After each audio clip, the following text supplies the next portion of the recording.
So usually when you think about classical literature, right, and particularly something as monumental as William Shakespeare's sonnets, there is this built-in cultural expectation of, like, stillness. Right. Yeah, completely. Like, we tend to treat these works like artifacts trapped behind museum glass. But I want you to imagine for a second the year 1609. Mm.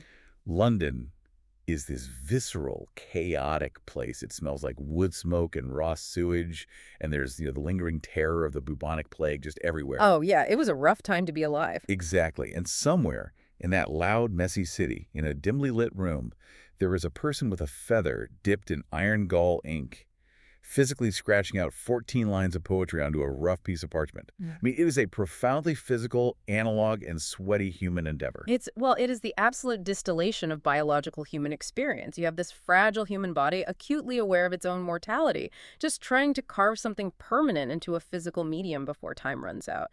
That organic struggle, it's baked into every single syllable of those 1609 texts. Right. But then you take that 400-year-old piece of parchment and you feed its contents into the hyper-advanced server farms and rendering engines of the 21st century. Which is just a wild concept. It's crazy. You replace the scratching quill with the hum of industrial cooling fans, and you trade the ink for, like, trillions of floating point calculations happening every single second. Suddenly, that quiet, static museum exhibit is just entirely shattered. We're looking at a collision of eras that forces you to completely reevaluate what a poem even is. It forces a complete reassessment of where the human ends and the tool begins, I think. Because when you subject 17th century vernacular to the algorithmic processing power of modern neural networks, you aren't just digitizing a book, you're instigating a massive cultural paradigm shift. Which brings us to the actual project we are unpacking today. We have a really fascinating stack of sources detailing something that genuinely feels like it was ripped out of a near-future sci-fi novel. Yeah, but it's happening right now. Right now, week by week, we are doing a deep dive into the world's first complete artificial intelligence music video adaptation of all 154 of William Shakespeare's sonnets. And to really understand the gravity of this, we need to establish the operational parameters of what Peter C. Krell, who is the editor at AI.MAG and the editorial director of this project, has actually built here. Yeah, lay it out for us. Because this isn't, a weekend experiment or a quick viral gimmick. It's a meticulously curated digital monument. Krell is releasing a new sonnet adaptation every single week. And the visual landscapes you see in these videos, they're being generated by two very distinct, heavy-hitting AI engines. Right, Midjourney and Trepo 3D. Exactly. Midjourney synthesizes the two-dimensional imagery, and then Trepo 3D is used to generate these three-dimensional spatial elements, giving it actual depth. And the audio is where things get completely wild, in my opinion. The music is composed by an artist named TKTM, and as we are going to see, the sonic landscapes TKTM builds around these classical poems are just mind-bending. Oh, they're incredible. Our mission today is to figure out how this massive machine is operating. Because reading through the source material, the central thesis emerges very clearly. This project is not about, like, showing off the technical prowess of Midjourney or generating a neat synthetic beat. No, not at all. It is a profound, intentional collision between classical poetry and computational creativity. Yeah, it demands that you ask a very uncomfortable question, like what actually happens to the most enduring expressions of human consciousness? Our deepest fears about love and aging and death, when they are filtered through a non-human intelligence. Do they lose their soul, or do they reveal something about us that we just couldn't see before? Exactly. Let's start answering that by looking at the sheer architecture of Krell's project. Before we get into the heavy philosophical implications, the scale of this undertaking requires our attention. I mean, 154 sonnets is a mountain of text. It is a massive undertaking. If you've ever tried to read them back to back, it's exhausting. And when you look at the track list data provided in our sources, the execution of this massive catalog is incredibly eclectic. The variation within that track list is actually the first major clue that we are dealing with something deeply intentional rather than just, an automated pipeline. Right. If you're a listener who has ever used an AI generation tool, say asking ChatGPT to write a poem or Midjourney to draw a cat, the default tendency of AI is toward the mean. Left to its own devices, generative AI tends to homogenize output into a recognizable, somewhat bland average. Because it's just predicting the most mathematically probable next step, based on its training data. Precisely. So you might assume an AI project adapting Shakespeare would just be a cookie-cutter assembly line. You push a button, and out pops 154 variations of a generic video featuring a guy in a ruffled collar looking pensively out a window while lutes play in the background. Right, the stereotypical Elizabethan aesthetic. Yeah, but the runtimes and genres alone completely destroy that assumption. You look at the data, and Sonnet 115 clocks in at a remarkably brief 1 minute and 28 seconds. Just a quick, sharp burst of audio-visual energy. Which is so short. But then you scroll down the playlist, and Sonnet 106 is a sprawling 8-minute epic. And that disparity in length is fascinating when you consider the source texts themselves. Because every single Shakespearean sonnet is structurally identical. Right? They are all exactly 14 lines long, they all follow the same strict iambic pentameter meter, and they all utilize the same rhyme scheme. So physically, on the page, Sonnet 115 and Sonnet 106 take up the exact same amount of space. That's a great point. Yet when translated into this algorithmic audio-visual medium, one requires under 90 seconds to express, and the other demands 8 full minutes. The musical genres attached to these adaptations are arguably even more shocking than the runtimes. I'm going to read a few of these directly from the source material because they are completely unexpected. That 8-minute epic for Sonnet 106, it's labeled as a Japanese chill-out track. Incredible. Sonnet 25 is adapted into a slow hip-hop version.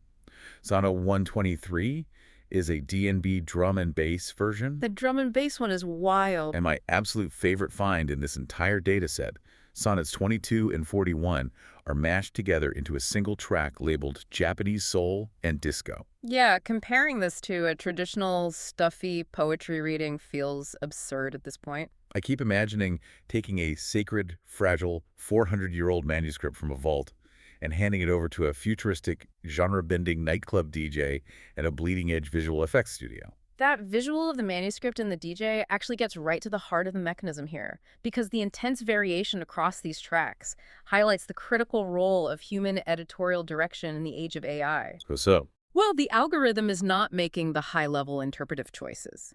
Midjourney doesn't wake up and decide that Sonnet 123 needs to be a drum and bass track. That points directly to Peter C. Krell and TKTM making conscious interpretive decisions to match the specific emotional weight of each individual text with a bespoke audio-visual aesthetic. Oh, let's pause on that and look at Sonnet 123 as a case study. Yeah. Because the drum and bass label really caught me off guard. It's jarring at first glance. Yeah. Because drum and bass, for anyone unfamiliar, is a genre of electronic music defined by incredibly frantic, high BPM breakbeats, often 160 to 180 beats per minute, and these deep, rolling bass lines. It is relentless, syncopated, and almost physically aggressive in its forward momentum. Why pair that with a 17th century poem? To understand the pairing, you really have to look at the thematic core of Sonnet 123. The poem opens with the speaker directly addressing time itself, saying, "No, time, thou shalt not boast that I do change." Wow. It is a defiant, almost desperate meditation on the relentless, unstoppable forward march of time and the human attempt to stand firm against it. Shakespeare is writing about temporal anxiety. He is writing about the frantic feeling that the clock is ticking and your life is slipping away. Oh, wow. So matching that frantic, unstoppable temporal anxiety with a frantically paced, unstoppable musical genre like drum and bass isn't just a random stylistic choice to sound modern. Not at all. It's a brilliant interpretive leap. You are using a 175 BPM breakbeat to make the listener physically feel the anxiety of the ticking clock that Shakespeare was writing about. It is an act of deep literary criticism, executed through music production and AI visual generation. And you can contrast that frantic energy with the treatment of Sonnet 106, the Japanese chill-out version. Right, the 8-minute one. Yeah. Sonnet 106 is about looking backward. It talks about reading the chronicle of wasted time and looking at descriptions of beautiful people in the distant past. It requires nostalgia. It requires a meditative, expansive atmosphere. You need 8 minutes of ambient, chill-out audio to let those specific themes breathe, to just sit in that melancholic space. Which proves that the AI is being wielded as an interpretive instrument. It is a highly advanced synthesizer of mood. But this brings up a massive question that we really need to dig into. Sure. If you want to demonstrate the interpretive power of Midjourney, the 3D spatial rendering of Trepo 3D, and the wild audio landscapes of TKTM, why these specific texts? That's the core question, isn't it? Yeah. Why not adapt a modern sci-fi novel that already fits the cyberpunk aesthetic? Yeah. Why not a contemporary political essay? Why go all the way back to 1609 to test out 21st century server farms? Well, the source material provides a phenomenal framework for understanding this specific choice. It describes Shakespeare's 154 sonnets not just as beautiful poems, but as a linguistic and philosophical laboratory. Wait, a linguistic and philosophical laboratory. I love that phrase. Yeah, it's a great way to put it. It strips away the romanticized, dusty imagery of a poet in love and frames Shakespeare more like a behavioral scientist in a white coat running controlled experiments. And historically, that framing is quite accurate. The sonnet form is an incredibly strict, unforgiving container. You have 14 lines. You have a very specific alternating rhyme scheme that ends in a rhyming couplet. Right. And you are locked into iambic pentameter, that steady heartbeat rhythm of da-dum, da-dum, da-dum, da-dum, da-dum. It is a rigid mathematical box. What the sources point out is that Shakespeare used this rigid box to conduct an investigation into the heaviest, most volatile themes of human existence. He was running experiments on the human soul. He was taking these massive, messy, uncontrollable human feelings, lust, the terror of aging, the nature of consciousness, jealousy, and compressing them into this tight mathematical structure to see what would happen under pressure. Exactly. That compression forces a density of thought that is just unparalleled. The sources note that over the centuries, these poems have evolved in the public consciousness. I mean, Well, they may have started as private, personal utterances, perhaps written for specific, real individuals in Shakespeare's orbit, but over 400 years they have become universal meditations. Successive generations have continuously used them as a navigational tool for their own moral and emotional landscapes. They serve as foundational texts for defining what it actually means to be a conscious human being. I understand the historical importance, but I want to push back on the premise of this entire project for a moment. Okay, play devil's advocate. If these poems are so structurally perfect, and if they have successfully served as this universal foundational lens for over 400 years completely on their own, why mess with them? Right. You can go to any bookstore right now, buy a mass market paperback of the sonnets for $5, and receive all of that profound, compressed wisdom just as Shakespeare intended. Why do we need AI-generated Tripo 3D graphics and a slow hip-hop version to understand a poem about desire? Doesn't all this digital noise, the rendering, the beats, the visual spectacle, doesn't it just distract from the purity of that linguistic laboratory? That is the traditionalist critique, and it is a valid concern, honestly. But consider the alternative perspective presented in the sources. It is not about distraction. It is about the necessity of translation and accessibility. It's translation, but it's in English. Sure, but every single generation requires its foundational texts to be translated into its own vernacular. We don't speak the way Londoners spoke in 1609. The vocabulary, the syntax, the cultural references, they are foreign to us. That's true. I mean, most people reading Shakespeare today need a glossary at the bottom of the page just to understand the jokes. Exactly, but it goes far deeper than just the vocabulary. We don't consume information the way they did in 1609. A person in the 17th century had an entirely different relationship with text, attention, and media. Oh, that's a really good point. We consume streams, algorithmic feeds, short-form video, and dense, multi-layered audiovisual media. Like our brains are wired for parallel processing now. Precisely. The visual language synthesized by an AI like Midjourney and the complex genre-blending audio landscapes produced by TKTM, this is the vernacular of the 21st century. It is the native language of the digital citizen. So it's an adaptation in the truest sense. Yes. When Peter C. Krell adapts the sonnets into these complex AI music videos, he is not overwriting the original parchment. He is not trying to replace the book. He is building a new, modern doorway into that original laboratory. This is our century's specific way of stepping inside those 400-year-old experiments, using the tools that our brains are currently trained to parse. Okay, that makes a lot of sense when you frame it as a user interface issue. It's like we are updating the operating system of the poem so it can actually run on modern hardware, and the modern hardware is the modern human attention span. I love that analogy. But here's where the project transcends just being a clever educational tool. Because the source text we're analyzing goes much deeper into a thematic connection between the poetry and the technology itself. Yeah. The essay included in our sources outlines a core thesis that is deeply philosophical. It explicitly highlights the eerie parallels between the themes Shakespeare was dissecting in the sonnets and our modern anxieties surrounding artificial intelligence. It genuinely is eerie once you start looking for it. Think about the human concerns that Shakespeare was obsessively articulating in 1609. He was writing about self-awareness. He was writing about what it means to be an author of your own destiny. He was terrified by the passage of time and the decay of the physical body. Right, mortality. And the source explicitly states that these exact same themes are now mirrored by our modern societal questions about machine cognition. We are asking the same questions, just oriented in a different direction. It's like holding a mirror up to a mirror. Shakespeare used his poetry to analyze the boundaries of human nature, and now, 400 years later, we are using non-human machines to analyze Shakespeare analyzing us. It's a massive philosophical feedback loop. It really is. Let's pull on that thread and look closely at the concept of algorithmic authorship mentioned in the text. This is arguably the central cultural anxiety of our current decade. Let's do a thought experiment. Okay, lay it on me. Imagine you were watching one of these videos.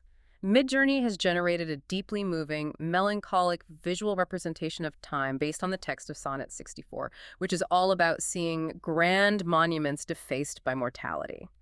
The Trippo 3D engine has given this imagery physical depth, making it feel real, and TKTM has scored it with music that induces a genuine physiological sense of loss in your body. I can picture it. When you, the listener, feel that emotion, who is the author of that feeling? Oh, man. That is the million-dollar question. Is the author Shakespeare because his 400-year-old words provided the foundational architecture?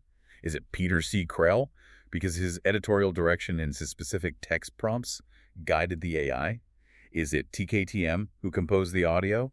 Or is it the mathematical algorithm itself, the neural network, that actually synthesized the pixels and the sound waves that are hitting your eyes and ears? The project inherently forces you to chew on that ambiguity, and it raises a secondary, even more profound question. Does a machine truly understand mortality? Does a server farm understand human desire? If we are being strictly logical, the answer has to be no. Right.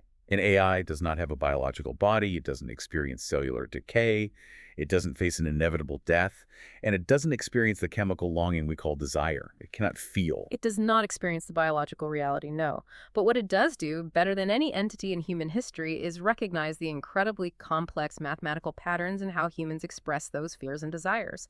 Okay, explain that a bit more.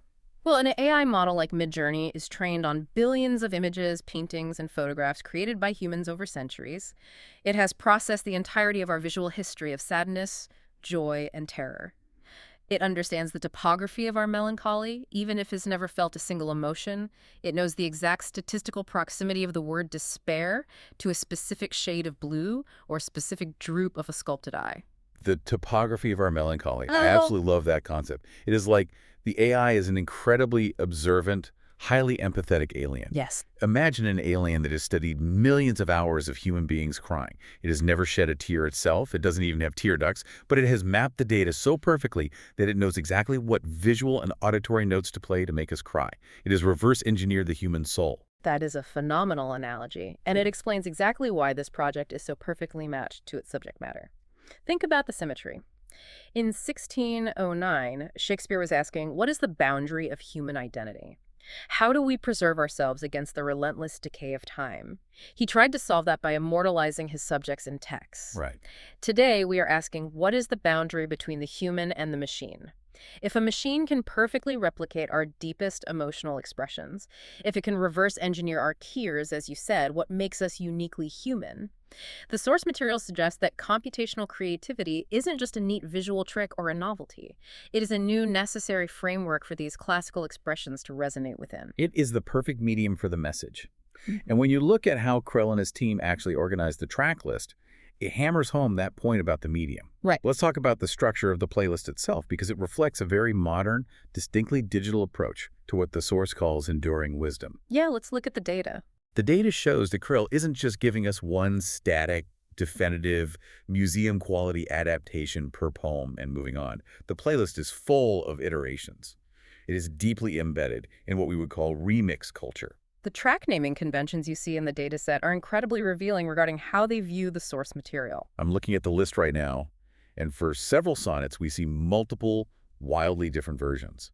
There are specific tracks labeled new mixes for sonnets 50, 90, 57, and several others. We see explicit mashups. There's a literal track called Sonnet 77 and 76 mashup.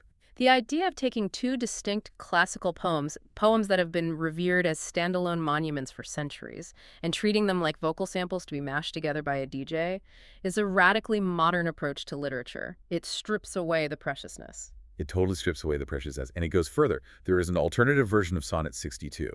There is a higher resolution version of Sonnet 134, as if the poem itself needed a graphical upgrade. Which is such a funny concept. Right, and this one really stood out to me. Sonnet 71 has a version labeled Mix Ono Tune, which is German for mix without original sound. Consider the implications of that for a moment. Sonnet 71 begins, "No longer mourn for me when I am dead." It is a poem entirely about the speaker's anxiety over being forgotten, asking their lover to erase their memory so the world won't mock them. And Krell's team offers a version that strips out the original audio layer. They literally erase the voice from a poem about being erased by death. Oh. That is incredibly potent editorial curation. It's brilliant. But zooming out, it begs a larger question. What does it mean to treat classical literature like a piece of open source software?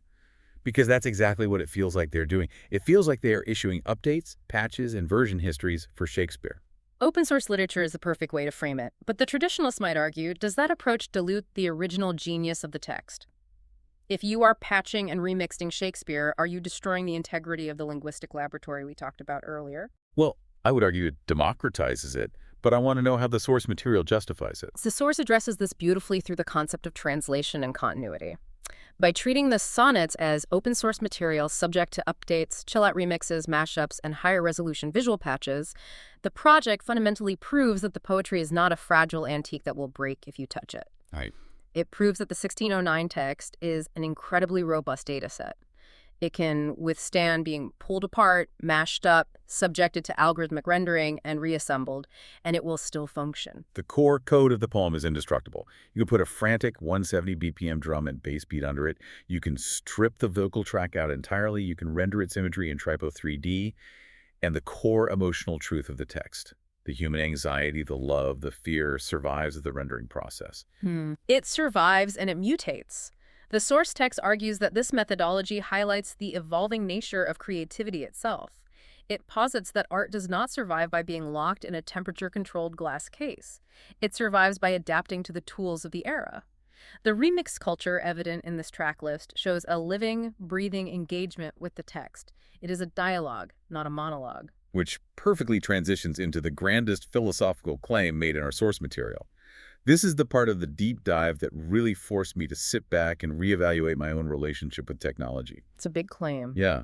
The essay explicitly states that Peter C. Krell's project does not treat AI as a replacement for human imagination. It is not trying to automate the poet out of existence. Instead, AI is positioned as a collaborator and a medium through which Shakespeare's complexity is refracted. The source uses a very specific, academically dense phrase here that we must unpack. It claims that this project extends the intellectual lineage of Renaissance humanism into an age increasingly defined by post-human possibilities. That's a mouthful. There is a massive amount of historical and philosophical weight in that single sentence. Renaissance humanism obviously placed human beings at the absolute center of the universe. It was the cultural movement that gave birth to Shakespeare's specific genius, the celebration of human emotion, human intellect, and human agency as the ultimate measure of all things.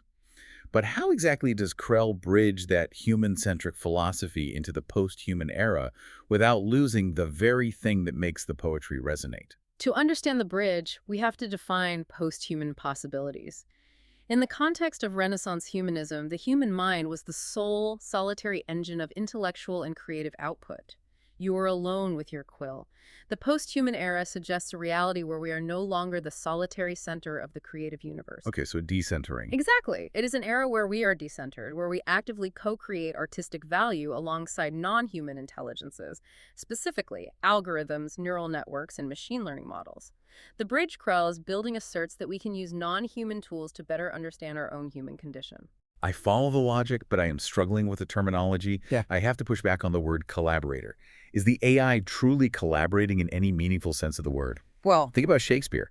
When he collaborated with another playwright, like John Fletcher, they bounced ideas off each other. They argued over dialogue. They had a shared intent. Is Midjourney arguing with Peter C. Krell? Does Typo 3D have an intent? If the AI has no agency, if it is just mathematically following Krell's text prompts and spitting out pixels, then isn't it just a highly advanced digital paintbrush? Mm. And if it's just a brush, there is no collaboration. It's just a human using a tool. That is the essential defining debate of modern AI art. It is the question everyone in the field is wrestling with right now. But I would argue that your definition of a tool is too narrow. A traditional paintbrush is entirely deterministic, right? It does exactly what your hand tells it to do, nothing more. Sure. Midjourney and Trapo 3D, however, operate on diffusion models and latent spaces. They introduce a massive element of chaos, interpretation, and synthesis of vast data that the human user cannot fully predict or control. Because the neural network is making millions of micro decisions between the prompt and the final image. Exactly. When Krell prompts the system with a dense, metaphorical line of Shakespearean text, the machine relies on its own internal logic to map that text to visual data. It returns visual and auditory interpretations that routinely surprise the human prompter. In that unpredictability, in that generative space between the human prompt and the machine's output, a genuine kind of collaboration occurs. Okay, I see. It is an emergent property of the system. It may not possess conscious intent, but it contributes novel ideas that the human did not conceive. I see what you're saying. It's a dialogue, but not a biological one. Krell inputs a human concept. The AI navigates its vast statistical topography to return an interpretation that Krell never could have imagined on his own, and then Krell, acting as the human editorial filter, curates and refines that output. It is a feedback loop between human intent and machine emergence. And frankly, whether we grant the AI full philosophical agency or not almost misses the deeper point the source is making. The fusion of the poetic tradition and the machine intelligence is what truly matters here. Right. The source explicitly states that the technological present demands the re-examination of enduring wisdom. This project is a demand that we don't just use our new hyper-advanced toys to invent trivial new things, but that we use them to look backward, to re-examine what we think we already know about ourselves. Yeah, it is using the technology as a prism. You shine this 400-year-old light, the dense, compressed emotional laboratory of the sonnets, through the intricate algorithmic prism of AI, and it refracts into colors, shapes, and sounds we have never seen before. Beautifully said. Like a Japanese chill-out version of a poem about historical memory. A drum and bass rhythm mapping the visceral anxiety of aging. A 3D rendered landscape of a shattered monument. It takes the invisible internal architecture of the poem and makes it entirely visible and audible. And in doing so, it proves something remarkably comforting. It proves that the deep anxieties of the Renaissance humanists, their desperate fear of time slipping away, their questioning of their own identity, their longing for connection, are fundamentally the exact same anxieties we harbor right now as we stand on the precipice of the post-human algorithmic age. The tools of expression have changed drastically. The parchment has become a server farm. But the human heart, apparently, has not changed at all. That is an incredible realization to arrive at. We started this deep dive looking at what seemed, on the surface, like a massive, bizarre, and potentially chaotic project. 154 AI-generated music videos, ranging from a 1-minute burst of visual noise to an 8-minute Japanese soul and disco mashup. It sounded at first like an experiment in digital sensory overload. But as we've peeled back the layers of the source material, we've seen that it is actually a deeply structured philosophical laboratory. It is overseen by careful, intentional editorial direction, and it is specifically designed to map classical human emotion onto modern digital frameworks. It proves that the sonnets are an open-source dataset of the human soul. It takes the very technologies we are most culturally afraid of today. Artificial intelligence, machine learning, the threat of algorithmic displacement, and uses them to explore the very things human beings have always been afraid of: loss, the passage of time, and the extreme fragility of love. It proves that, far from replacing us, AI might just be the perfect modern lens to examine Shakespeare's original laboratory of human emotion. Which is why this project matters so deeply to you, the listener, right now. It connects you directly to the year 1609. You are living in the exact moment in history where the boundaries of human identity, creativity, and authorship are being rapidly redefined by these algorithmic tools. The questions Shakespeare was asking in that dirty, plague-ridden room are suddenly more urgent to your daily life than they have been for centuries. Which brings us to one final lingering thought to leave you with. We have spent this time exploring how human beings like Peter C. Krell, the musician TKTM, and ultimately Shakespeare himself, can use algorithms to perfectly render our deeply human feelings into this new post-human art form. We are using machines to translate our humanity back to us. But what happens, when an AI eventually generates its own original Oh, poetry? wow. Not a reflection of our training data, not an imitation of human melancholy, but true expression about the experience of being a machine. When a server farm eventually writes a sonnet about the cold mathematical passage of time and the decay of its own silicon memory, will we need humans to translate that back to us? That is the ultimate unknown frontier. We may very soon find ourselves looking into a mirror that is looking back at us with an intelligence and a poetry entirely its own. Until that day comes, we have 154 remixes of the Bard to keep us busy.